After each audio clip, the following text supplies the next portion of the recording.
You know, as we talked about inflation and interest rates, employment and unemployment are two of the things that get talked about probably less than they should be right now. Quebec is actually doing better than the rest of the country, but that's a bit of a false, I'm going to say a false hope, if you will, that things are getting better, because the problem really is not the fact that unemployment is doing better. It's the fact that there are still lots of businesses who can't find workers.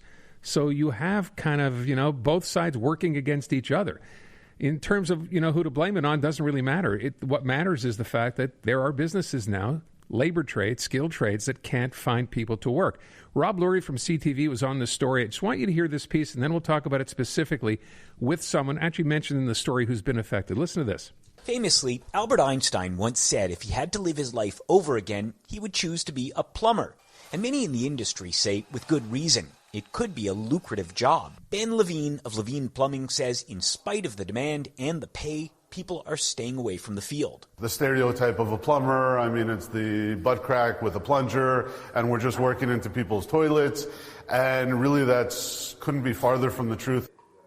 He says these days a lot of plumbing work is high-tech, such as connecting smart home features and efficient furnaces, but there's still a huge shortage. Everybody I'm speaking to is looking for good, qualified, reliable workers. It's the same story in a number of sectors, from hospitality to mechanics. We've been receiving a lot of calls from many different companies for our students. At Aviron Technical Institute, companies are calling for their students well before they even graduate. We have a shortage. We don't have enough students to supply. So where did everyone go? The Quebec Federation of Independent Business says as many older workers retire, it seems younger workers are not so keen to work the trades. A lot of students are not looking to work manually anymore, so we're having a problem getting students to come in and work manually. And the industry feeling the biggest pinch is construction. A recent study found in the past year, 2/3 of contractors have been forced to turn down jobs because they simply don't have the workers. Over the next 10 years, we're going to be in a huge drought for construction workers. And they're looking into going into high schools and recruiting, the youth and encouraging them and creating platforms, to draw them in. But it's not a quick fix, so business groups are asking the government to increase immigration and lower business taxes because they say to keep workers, they need to pay top dollar. Rob Lurie, CTV News. There you go. That's Rob's report. Pretty comprehensive there, talking to a couple of different people about this situation, right? Those shortages in the skilled trades and the labor trades. One of them is Jason BERCOVITCH. He's the Administrative Director of Aviron Technical Institute here in Montreal. He's on the line. Jason, thanks for being here this afternoon. Good afternoon. How are you? I'm pretty good. Listen, my first question after hearing and seeing that report to you would be, when you talk to people about getting into this sort of business, this trade, what's their biggest hesitancy? Biggest hesitancy is really just coming in. There's not the demand. We used to have a much bigger demand, especially from students that were coming from overseas, from other countries. The local students are tending to go into electricity, which is quite a lucrative program. But as far as our auto mechanics and our welding program, and even our industrial drafting program, we're seeing a serious drop, and not much interest. Can I just ask, is that cyclical at all? Do we go through this in these businesses from time to time, or is it very different this time around? No, it's very different this time around because the manufacturers are very, very busy, and they can't get enough labor in order to manufacture and to get out their product. In the past, we've been able to provide students that came in from all over the world. And since 2019 and this pandemic, the students have not been able to either get the necessary permits to come in, or immigration is, backed up, and so they're not coming in, and it's quite an issue. And then, I guess just in terms of the mindset, there still seems to be this idea that it's a working man's kind of job, if you will. And yet it can be quite lucrative. It's steady. It is a skilled trade. All of these are skilled trades. What would you say are some of the reasons, Jason, to become a tradesperson? Well, immediately right now, I can tell you that there's bidding wars going on for anybody who does graduate the courses over here and get out into the market. The rates have gone up significantly. So anybody going into auto mechanics would be, well over $20 an hour now. In welding, it's up to $30 an hour. There's signing bonuses. There's very reputable companies that are looking for people to work.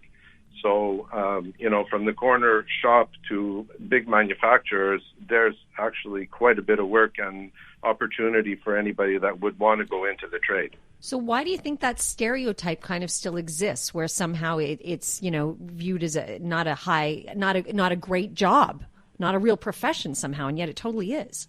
I think what happened is that there hasn't been this opportunity to pass the information on. In trades, normally what happened was that from parent to child, there would be some type of transfer of the torch, if you will, and so I think we went away from that. And I think essentially what happened is that people are very interested in sitting behind the desk and just moving a mouse around and doing all kinds of computer work. But when it comes to getting their hands dirty and getting up early in the morning and really grinding into it to work, it's not really of interest anymore. It seems to be not in style, if you will. It's interesting, though, because in Rob's report, he talked, and I guess one of the things you bring up is this idea that people don't want to use their hands anymore, right? Everyone's busy with software and computers. But in auto mechanics, correct me if I'm wrong here, Jason, a lot of that stuff has now been taken over by computers, hasn't it?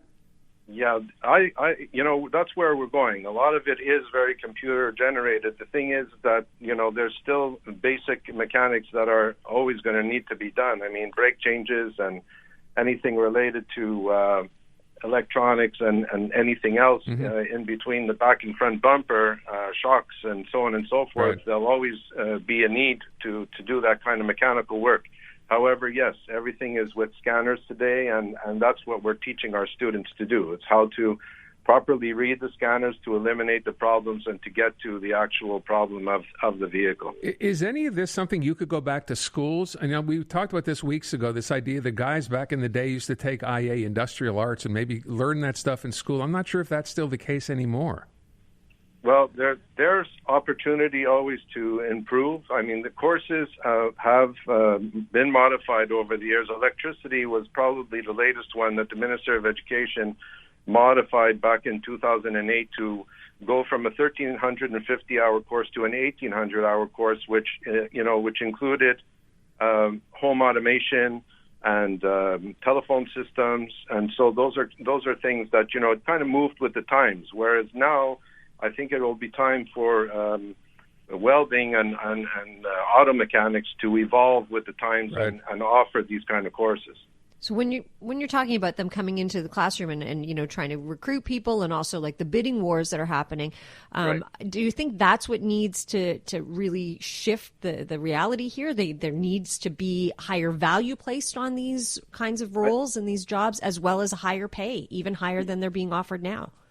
Yeah, I think it's become really, really difficult for the companies. So essentially, I mean, if they come in and they recruit some of our people, and then the neighbor offers a higher rate, there's no allegiance, there's no loyalty. So that becomes a major problem. And I think really what we're missing, and that I see would be a cure, would be immigration. I don't see us getting out of this situation without the young students getting their permits to come in over here and to start filling up the markets again. So we know the government has talked about immigration. This particular government, it's a little slow on actually implementing this. So is this something you're discussing with them now? I mean, is this ongoing, this idea that, look, we need more people? You're not the only industry saying this. No, we're definitely not the only industry. I mean, typically, as well as I do, that if you go down to a restaurant and they're missing people, immigrants coming in as students, the first thing they do is they work in restaurants normally. So with all the restaurants missing people and with all the manufacturers missing people, this is a major issue, and it's not only a Quebec issue; it's a Canada issue. Mm-hmm. So once Canada starts issuing permits for people to be allowed to come into Canada, and start lifting maybe some mandates to be able to open the path for these people to come in, and then the Legault government opens up to maybe different countries that are not fully bilingual or French-speaking, then we may see quite a bit of people coming into Quebec as well, and we'll get back into labor positive instead of labor negative. Jason, thank you so much. It's a problem, as we said, and there are a lot of people dealing with this at the same time. Appreciate the time this afternoon. My pleasure. Jason BERCOVITCH over at Aviron. Aviron's been around forever. Seems so like that. for them to be going through this, you can imagine. That's why I asked the question of it being cyclical. You know, is it in fashion, out of fashion? But no, it's different this time than it's ever been before. And then you wonder why the price of everything starts going up. A friend of mine, when I used to work at Milos, a friend of mine went into plumbing while we were there, while we worked together. He was a bartender, and he started working right away. It's been amazing for him, totally lucrative. He's created his own business. You know, he's his own boss. But that's not for everybody either, right? So you want to start off sort of small. What do you say, $20 an hour now is pretty much the going rate just to start? To start. It's not so bad compared to some of the other jobs out there. I don't know. But it is a problem, clearly.